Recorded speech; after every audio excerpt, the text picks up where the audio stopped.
Hi, welcome to my kitchen again. More Italian cooking today. There is chicken fat all over the place. We're going to talk about poultry and game Italian style.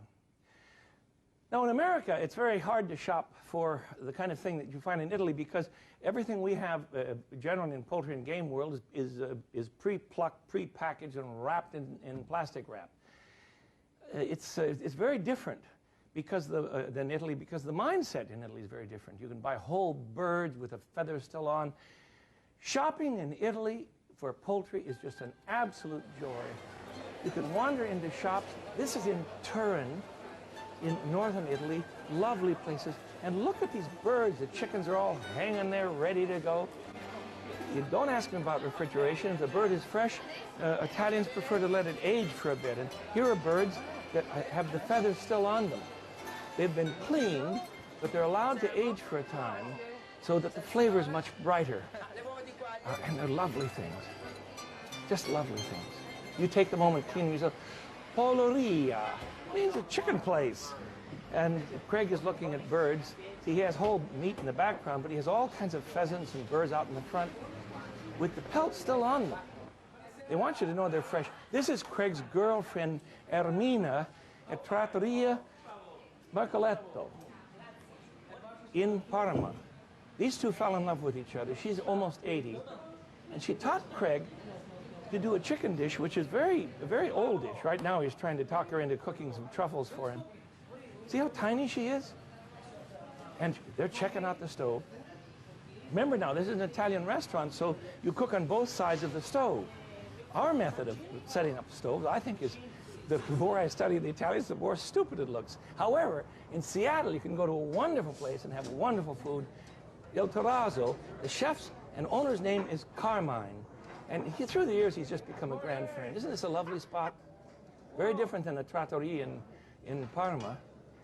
The young man that's preparing things back there is Jason. Look at the beautiful display of antipasti that he puts out.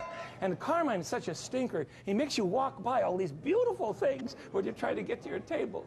So by the time you get to your table, you're famished. Here's Carmine. Bless his heart. He's here with us today. You'll meet him. But I want you to see what a good restaurant owner does to his clients. He seats you in this lovely place, and then he begins to talk with you about what he wants you to eat.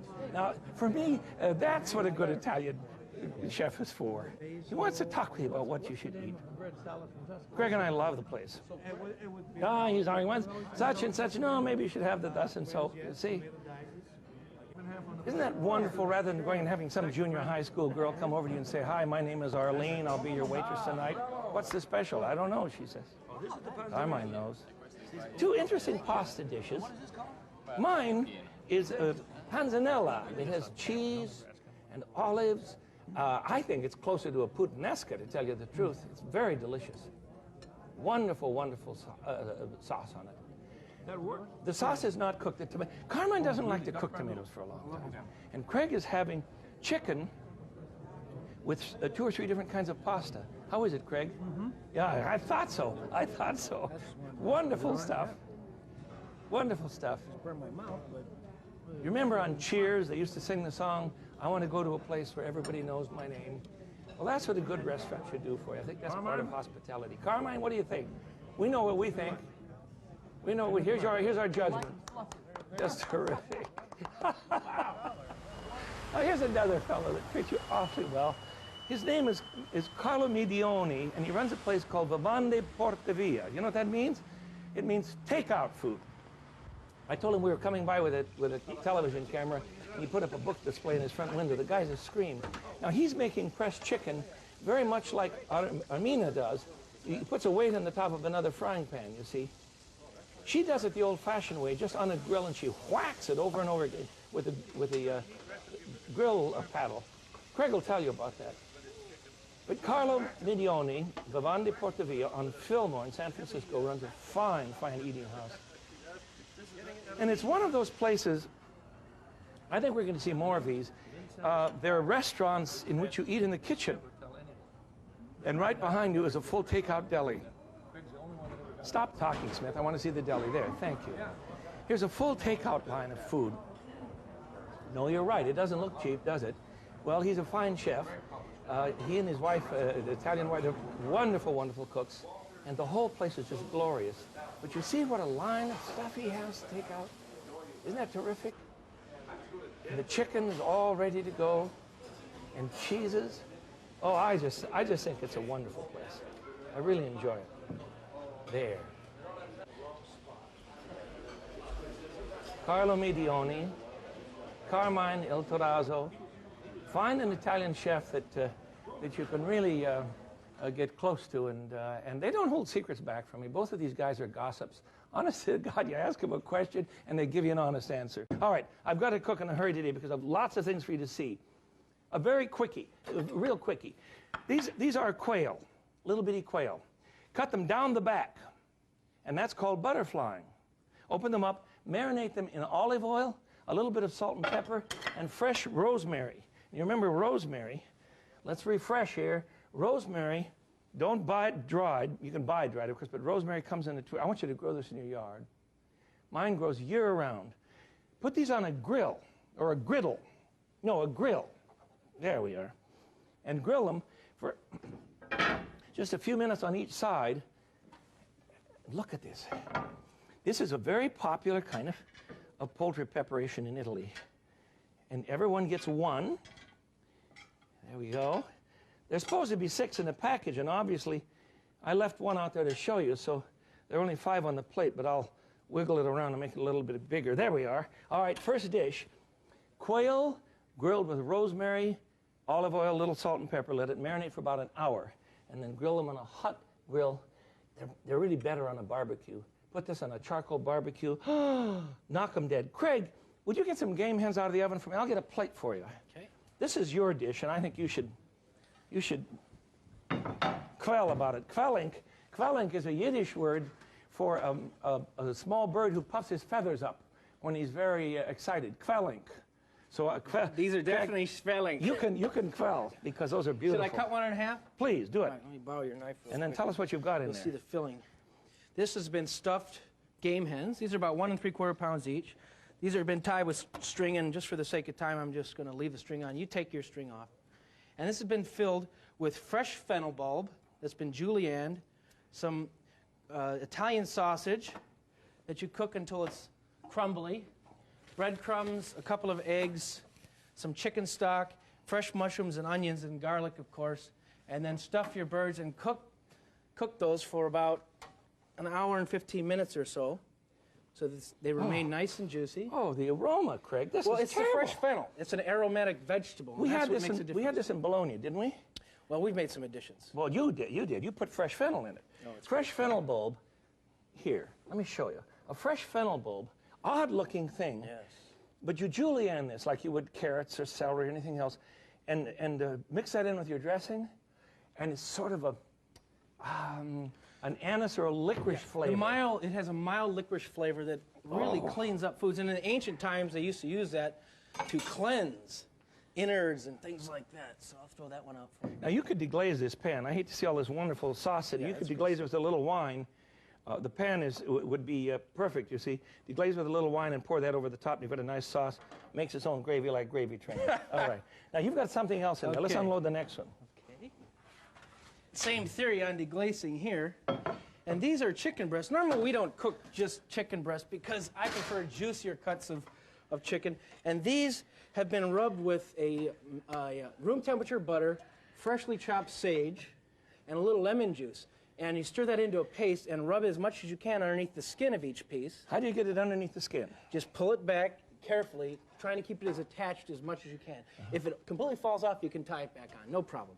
And then rub the remaining, some additional butter and sage and lemon juice on top, and roast those off at about 350 degrees for 35 minutes. And then you have chicken breasts baked with sage, lemon, butter.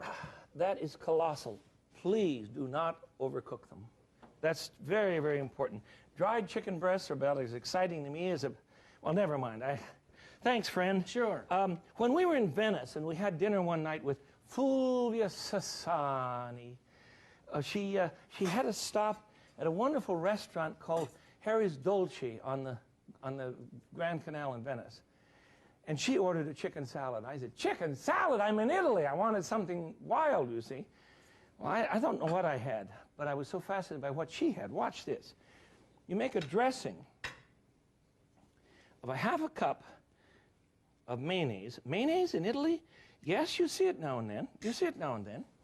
To that we add a couple of tablespoons of lemon juice. And I've already used my lemon reamer and used fresh lemon. I don't want you to ever use that stuff that comes in a plastic tube.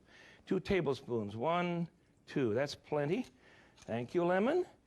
Come again.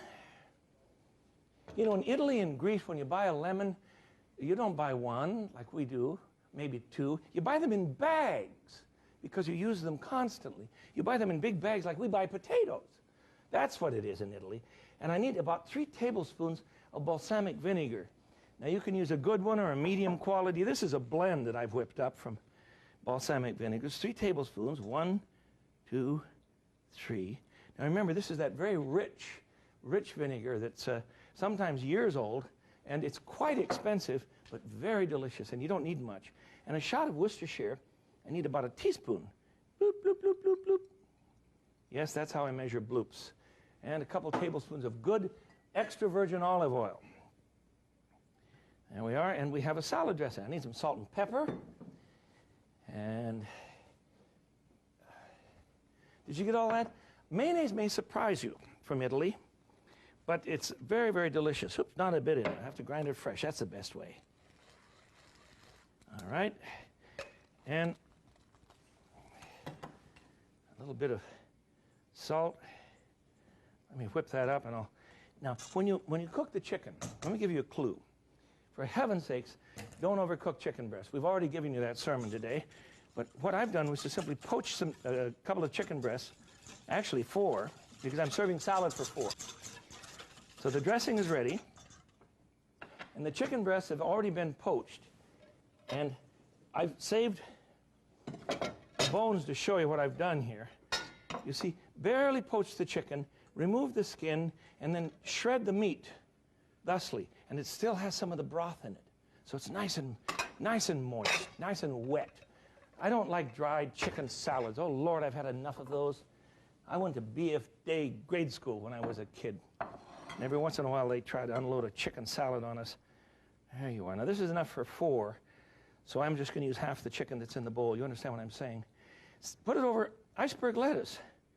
In Italy, on the Grand Canal, at Harry's Dolce, part of the Cipriani family. Yes, this is what they do. And I'll tell you, it's just delicious. Where are we going from here? I think there's something else that... oh, Craig's going to come on. Craig, I'm going to put this salad dressing on, and would you get your chicken twice cooked going? Okay. According to Ermina. Okay. Or, well, I don't think that's far from Carlo's recipe either. There we are. Isn't that gorgeous? Isn't that a lovely thing? And it's very rich and makes a lovely salad for you. Okay, what are you doing, friend? Well, first of all, in this pan here, I've sautéed in a little bit of butter and rosemary some chicken thighs, about 6 pieces. And just saute that so you have a nice even coloring on it. And then you want to throw these in an oven at about 350 degrees and bake them for about 10 minutes. We don't want them to be fully cooked because we're going to cook them again. And let me remove this and I'll show you what's going on. Now in this pan, after the chicken has been baked, the thighs have been sauteed in a nonstick frying pan, and I have a heavy cast iron frying pan here, which I put on top. And the idea is to smash this chicken. You want to flatten these. Carlo used a brick, didn't he? Well, this works great. But a whole heavy old frying pan works great too. Yeah, that's better. You want to be careful not to scratch your nonstick surface if you're using this sort of method. Just be careful. Press those down like that. And we can serve those up, and we're going to create a little sauce here at the same time by deglazing this pan with some rosemary. Or, I'm sorry, there's already rosemary there. Some white wine. Those are beautiful. And we'll end up with a rosemary butter sauce. Mm-hmm. Now, with wine. You told me the night you snuck into Ermina's kitchen, he's the only man that's ever been allowed in her kitchen. That's the truth.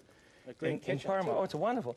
But you said she used the old method on a griddle, and she just kept smacking it with the griddle what do you call it? Exactly. She would char these so they're almost black, and she would smash it down with a spatula right on a flat top, and just keep playing with it over and over again. Now we're going to add a little bit of white wine. Mm-hmm. Just to the pan drippings. Sure. Get that nice and hot. Uh-huh. This will make a little bit of a glaze that will go right over the top of the chicken. Oh, boy. You can see it emulsify and thicken up. See, it got cloudy? Can you see the difference? See that? Yes, okay, yes, it's yes. done. Okay. It's done. And that's a chicken twice cooked. Isn't that great?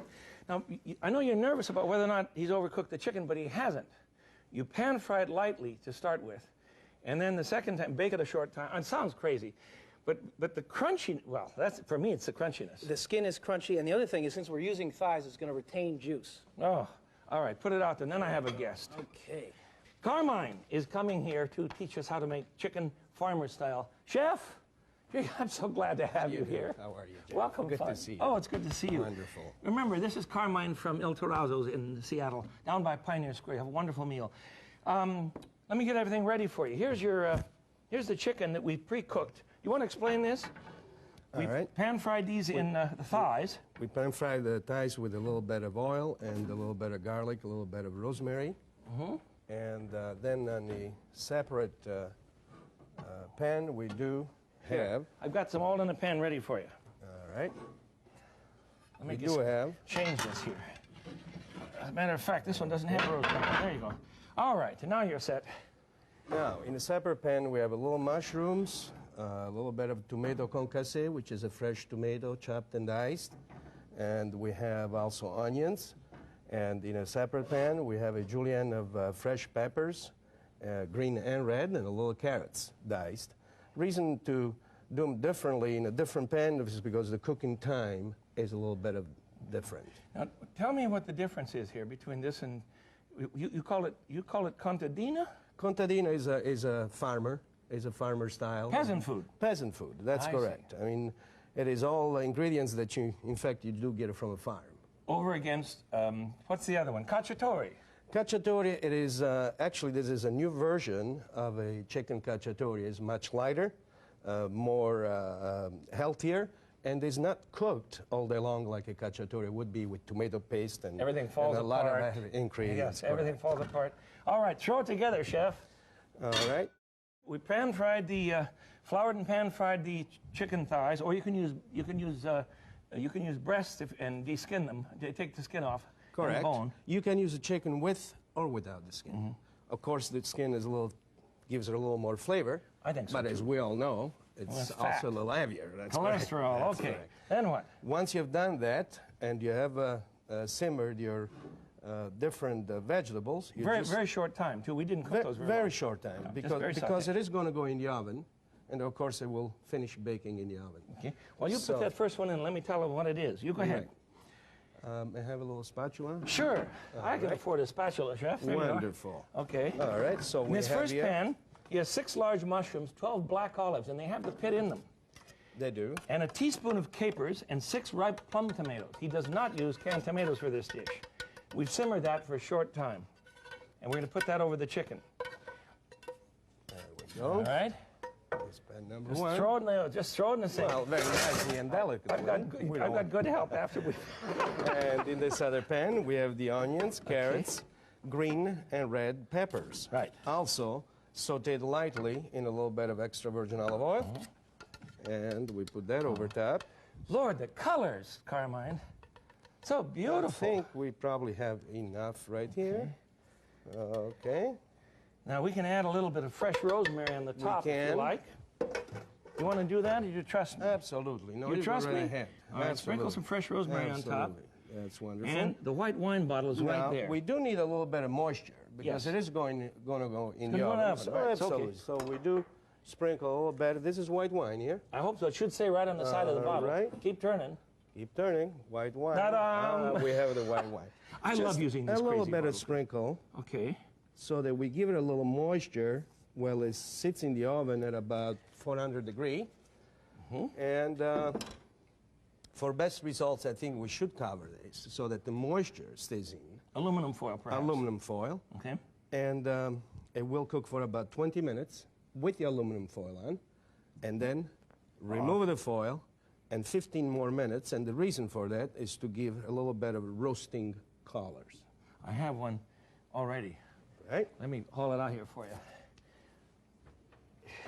When all of these vegetables collapse on top of the chicken, and the chicken is not overcooked, it's not boiled all day long like a cacciatore. Oh, Carmen, this is so beautiful. This is so beautiful. Let me put it right out here for you. Marvelous. Oh, God, that's heavy. That, you know, it's very much like your restaurant. That is to say, you've never given me a small portion of anything when I've been down there.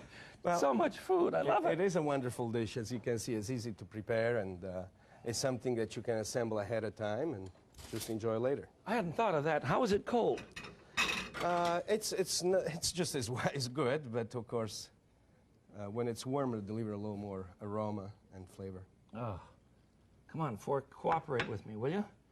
All right, I'm going to try this right in front of you. Please do. There we are. I love the thigh because it isn't dry. It's marvelously cooked, I must say. Very nicely.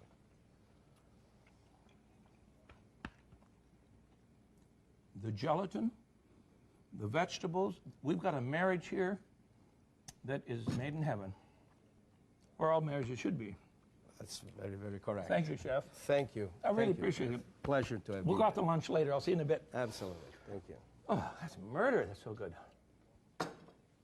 Wow. All right. Today we've talked about chicken and poultry, small game. In Italy, there would be a wider selection of birds. For instance, there would be some partridges and some, oh, why don't you see quail? I mean, not quail, squab. Here's my theory. I don't know if I'm right. I should have asked Carmine. Squab are pigeons. And in Italy, there are pigeons everywhere. They sit on your head. They sit on your shoulders. They sit on your grandchildren. They make a mess all over the piazzas. They're everywhere. And I think that's one of the reasons why you don't normally order a pigeon. Rather, you order a little quail. I've never seen a squab on a menu in Italy. Have you, Carmine? Is that the reason? It's pretty hard because of what you've just said. There's kind of a connotation that... Not even the cats will eat the pigeons because the cats understand that the pigeons are special. They were brought into Venice, for instance, by Napoleon. When he conquered Venice, he wanted pigeons around, so they brought in pigeons. Now pigeons are everywhere. We don't eat pigeons necessarily, but we can certainly enjoy a wonderful quail grilled with rosemary, or a game hen stuffed with Craig's sausage and fennel dressing, or a chicken salad from Harry's Dolce, or a twice-cooked chicken pressed, the kind of thing that Ermina makes in Parma, wonderful place, and a sage chicken breast covered with sage butter and roasted. And Carmine brought us something that he calls chicken farmer style, chicken contadina, because everything should be available in the farm. Now, if you could grow your own olives on your farm, and your own chickens, and your own peppers, then I know you're in Italy. Otherwise, go to the local supermarket and make this one. I still think it would be great cold in your kid's lunchbox. Joey, what do you have? Carmine's chicken contadina, because Baba watches the Frugal Gourmet. Till I see you again, I bid you peace. Bye-bye.